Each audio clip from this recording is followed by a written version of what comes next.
Drama की शुरुआत में हमें दिखाया जाता है एक बांसुरी को। हमें बताया जाता है कि इस बांसुरी के अंदर बहुत सारी शक्तियां हैं। ये जो है भुखमरी को ख़त्म कर सकती है, बारिश ला सकती है और आपस में बहुत सारे मल्टीवर्सेस को जोड़ भी सकती है। अगले सीन में हम देखते हैं कि एक पैरेलल टाइमलाइन में हमें एक किंगडम दिखाया जाता है जिसका नाम होता है किंगडम ऑफ कोरिया। वहाँ पे ईयर 1994 चल रहा होता है। हमें दिखाया जाता है कि वहाँ के राजा का छोटा भाई जिसका नाम लीरिम होता है, वो जो है अपनी एक टीम बनाकर अपने बड़े भाई के पास जाता है और उसको मार देता है। वो जो बांसुरी उठाता है तब उसके पीछे से उसके भाई का छोटा बेटा यानी उसका भतीजा आ जाता है जिसका नाम लीगॉन होता है। वो अपने भतीजे से कहता है कि तुम्हारे पापा अब नहीं रहे। वो अपने पापा को देख के बहुत ज़्यादा रोता है और वो जो है फोर टाइगर स्वॉर्ड उसके पापा की स्वॉर्ड को उठा के लीरम पे हमला करता है। लीरम का अपना हाथ को साइड कर लेता है जिसकी वजह से बांसुरी दो हिस्सों में बढ़ जाती है। लीरम को इस पर बहुत गुस्सा आता है, इसलिए वो बांसुरी को उठा के उसके गले में घुसेड़ने लगता है। लेकिन तभी गोली लगने की वजह से उसके जस्ट ऊपर का कांच टूट जाता है और नीचे गिरने लगता है जिससे लीरम के गाल पे चोट आ जाती है। फिर तभी पीछे से कोई ब्लैक होडी में आता है और धीरे धीरे करके वो जो है लीरम के थोड़े बहुत गार्ड्स को मार देता है और तभी गोली की आवाज़ से वहाँ पे रॉयल गार्ड्स आने लगते हैं। फिर लीरम का गार्ड से कहता है कि चलिए सर हमें यहाँ से जाना होगा। लीरम कहता है कि आधी बांसुरी नहीं मिल रही है, लेकिन फिर अपनी जान बचाने के लिए वो वहाँ से भाग जाता है। फिर ब्लैक कपड़ों वाला इंसान लीगोन के पास आता है और उसके पास से एक लड़की का आईडी कार्ड छोड़ जाता है। फिर अगले दिन न्यूज़ में आता है कि लीरम, राजा का छोटा भाई, उनको मार के जो है वहाँ से भाग चुका है। फिर हमें दिखाया जाता है लीगोन के ताऊ जी और राजा के बड़े भाई को, जो कि प्लेन से नीचे उतर के राजा की केयरटेकर दाइमा से पूछते हैं कि लीरम का पता चला। तो राजा की दाइमा बोलती है नहीं अभी तक नहीं। फिर हमें गद्दार लीरम को दिखाया जाता है जो कि बांस के जंगल में आता है और वहाँ पे आके जो है एक गेट के पास जाता है और वो गेट में अपने आप ही कुछ पोर्टल जैसा खुल जाता है। फिर वो उस गेट के अंदर चला जाता है। जब वो उस गेट के अंदर जाता है तो वो देखता है कि वहाँ पे जो है कोरिया का नाम अलग होता है। वहाँ पे कोरिया का नाम होता है रिपब्लिक ऑफ कोरिया। तो वो समझ जाता है कि वो दूसरी दुनिया में आ चुका है और वो दूसरी दुनिया को इधर उधर से देखने लगता है। तभी लीरम अपने राजा भाई के हमशक्ल को देखता है। उसका राजा भाई का हमशक्ल उससे बोलता है कि आप चलने कैसे लगे। फिर लीरम को पता लगता है कि इस दुनिया में उसका वर्जन जो है अपाहिज है। फिर वो उससे कहता है कि मेरे को घर ले चलो। फिर जब वो उसको घर लेके जाता है तो वो राजा के हमशक्ल को मार देता है और अपने वीकर वर्जन को भी मार देता है। तभी वहाँ पे लीगोन का दूसरा वर्जन आ जाता है, लेकिन लीरम उसको भी मार देता है। फिर लीरम चालाकी से अपने दूसरे वर्जन को अपनी दूसरी दुनिया में जाके समंदर में फेंकाता है, जिससे दूसरी दुनिया में सबको लगता है कि लीरम मर चुका है। राजा के बड़े भाई बूयांग उसका पोस्टमार्टम करते हैं। उनको पता चल जाता है कि ये लीरम नहीं है, लेकिन फिर भी वो सबसे झूठ बोलते हैं सिचुएशन को संभालने के लिए। फिर हमें दिखाया जाता है लीरम को जो कि अपने सारे गद्दार गार्ड्स को जो है दूसरी दुनिया में लेके आ जाता है और उनके दूसरे वर्जन को जो है मार देता है। लीगोन जो है राजा का अंतिम संस्कार कर रहा होता है। वो बहुत रोता है क्योंकि उसके पापा मर चुके होते हैं, उसके पास अब कोई भी नहीं होता है।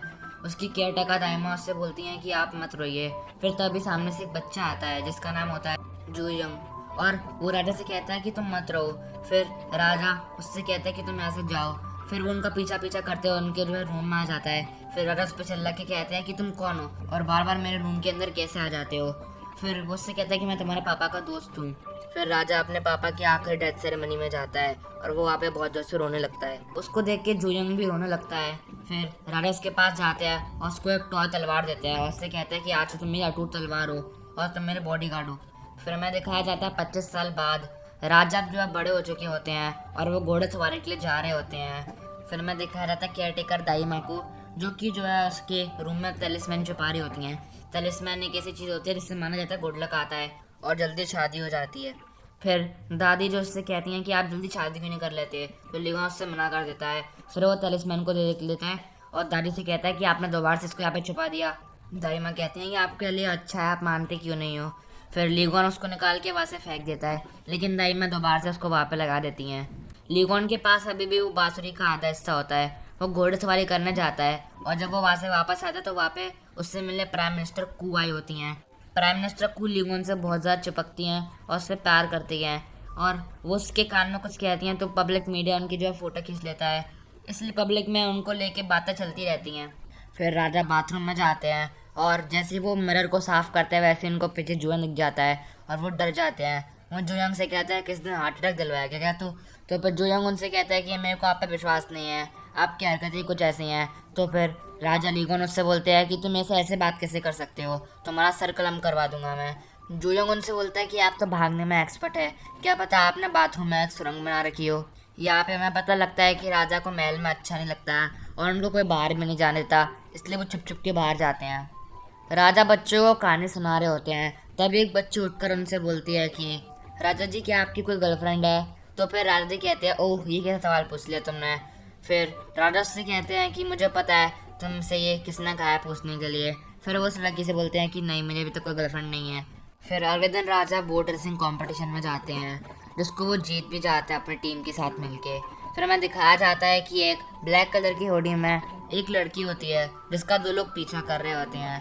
राजा जीतने के बाद जैसे बाहर आते हैं तो वो लोग पीछा करते करते गुस्से में आते हैं और एक आध गोली चला देते हैं। फिर जोयंग राजा को कवर करता है और सारे रॉयल गार्ड्स उनके आसपास आ जाते हैं। फिर वो लोग डर के हाथ खड़े कर लेते हैं और फिर राजा उस ब्लैक कलर की होड़ी वाली लड़की को देखता है और फिर उसके पीछे जाने लगते हैं। फिर जोयंग आसपास देखता है तो देखता है कि राजा तो यहाँ पे है ही नहीं। फिर वो राजा के पीछे पीछे जाता है। राजा आगे तक जाने में उस लड़की को मिस कर देते हैं। फिर जोयंग वहाँ पे आके राजा को ले जाता है। जब वो घर पे पहुँचता है तो जोयंग राजा से कहता है कि आपको बुलेट प्रूफ जैकेट आज से पहननी होगी। फिर राजा उससे कहता है कि अगर मैंने ये बुलेट प्रूफ जैकेट पहन ली तो फिर तुम्हारा क्या काम है, तो मैं सिर्फ 2 बुलेट प्रूफ जैकेट पहन लो। फिर जोयंग कहता है कि अगर आपने ये नहीं पहनी तो मुझे डांट लगेगी। तो फिर राजा कहता है कि तुम तो भाई पूरे रॉयल गार्ड टीम के कैप्टन हो, तुम्हें कौन डांट सकता है। फिर जोयंग बोलता है मुझे मेरा फर्ज डांटेगा। फिर राजा बोलते हैं अरे यार इमोशनल मत करो। फिर हमें पता लगता है कि राजा उस आईडी कार्ड वाली लड़की को अभी भी ढूंढ रहे होते हैं। उस रैबिट हुडी वाली लड़की का जो है फेस उस आईडी कार्ड वाली लड़की से मिल रहा होता है, इसलिए वो उसके पीछे भागे थे। फिर हमें दिखाया जाता है उस आईडी कार्ड पे लिखा होता है लेफ्टिनेंट जोंग तेयोल और इसकी इशूइंग की डेट होती है 11 नवंबर 2019। लीकॉन बहुत ही ज़्यादा कंफ्यूज होता है क्योंकि अभी उसकी दुनिया में डेट चल रही होती है, वो होती है 10 सितंबर 2019। तो उसको ये समझ में नहीं आता कि ये आईडी कार्ड की इशूइंग डेट में इतना डिफरेंस कैसे है। जब उसकी दुनिया में 10 सितंबर चल रहा होता है तो ये आईडी कार्ड 11 नवंबर में कैसे इशू हो सकता है। फिर हमें दिखाया जाता है दूसरी दुनिया में तेयोल को, जो कि वहाँ पे एक पुलिस ऑफिसर होती है। वो गलती से कार को ठोक देती है और फिर सॉरी बोल के वैसे जाने लगती है। वो जो है कुछ चोरों को पकड़ती है और उसको पता लगता है कि जिस केस को वो सॉल्व कर रही है वो एक मर्डर केस है। फिर वो अपने दोस्त डिटेक्टिव शिंजी के साथ मिलकर उस केस को सॉल्व करने लगती है। फिर मैं अगले दिन दिखाया जाता है राजा की दुनिया में कि वो उसी रैबिट हुडी वाली लड़की को देखता है और उसके पीछे जाने लगता है। वो अपने घोड़े मैक्सिमस को बोलता है तेज़ भागने के लिए।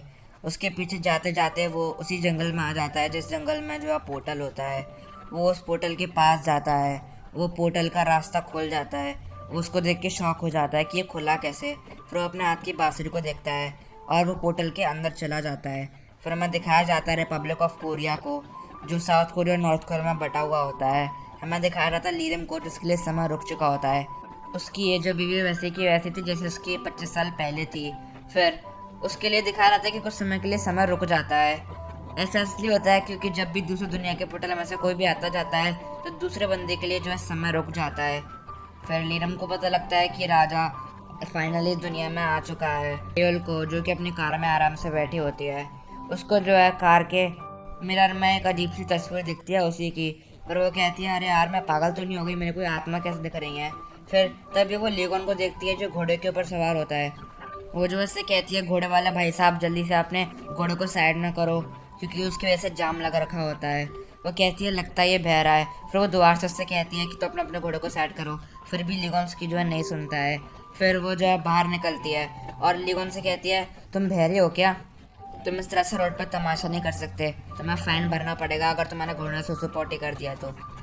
फिर वो जो है लेफ्टिनेंट जोंग तेल को देख के बहुत ज़्यादा शॉक हो जाता है। वो उसके पास जाता है और उसके आई कार्ड को देखता है। फिर वो लड़की उससे कहती है पहले कभी पुलिस ऑफिसर को देखा नहीं है क्या। फिर लीगोन उससे कहता है लेफ्टिनेंट जोंग तेल मैंने फाइनली तुमको ढूंढ ही लिया, और वो जो उसको गले लगा लेता है। फिर उसको देख के जो है जोंग तेल बहुत ज़्यादा सरप्राइज हो जाती है और यहीं पे हमारा एपिसोड फर्स्ट ख़त्म हो जाता है। दोस्तों आपको ये हमारे ड्रामा कैसा लगा ज़रूर बताना, और अगर आपने अभी तक हमारे चैनल को सब्सक्राइब नहीं करा है तो हमारे चैनल को सब्सक्राइब कर लेना, इस वीडियो को लाइक कर देना ताकि ऐसी वीडियोस आपके पास आती रहे। तब तक के लिए बाय।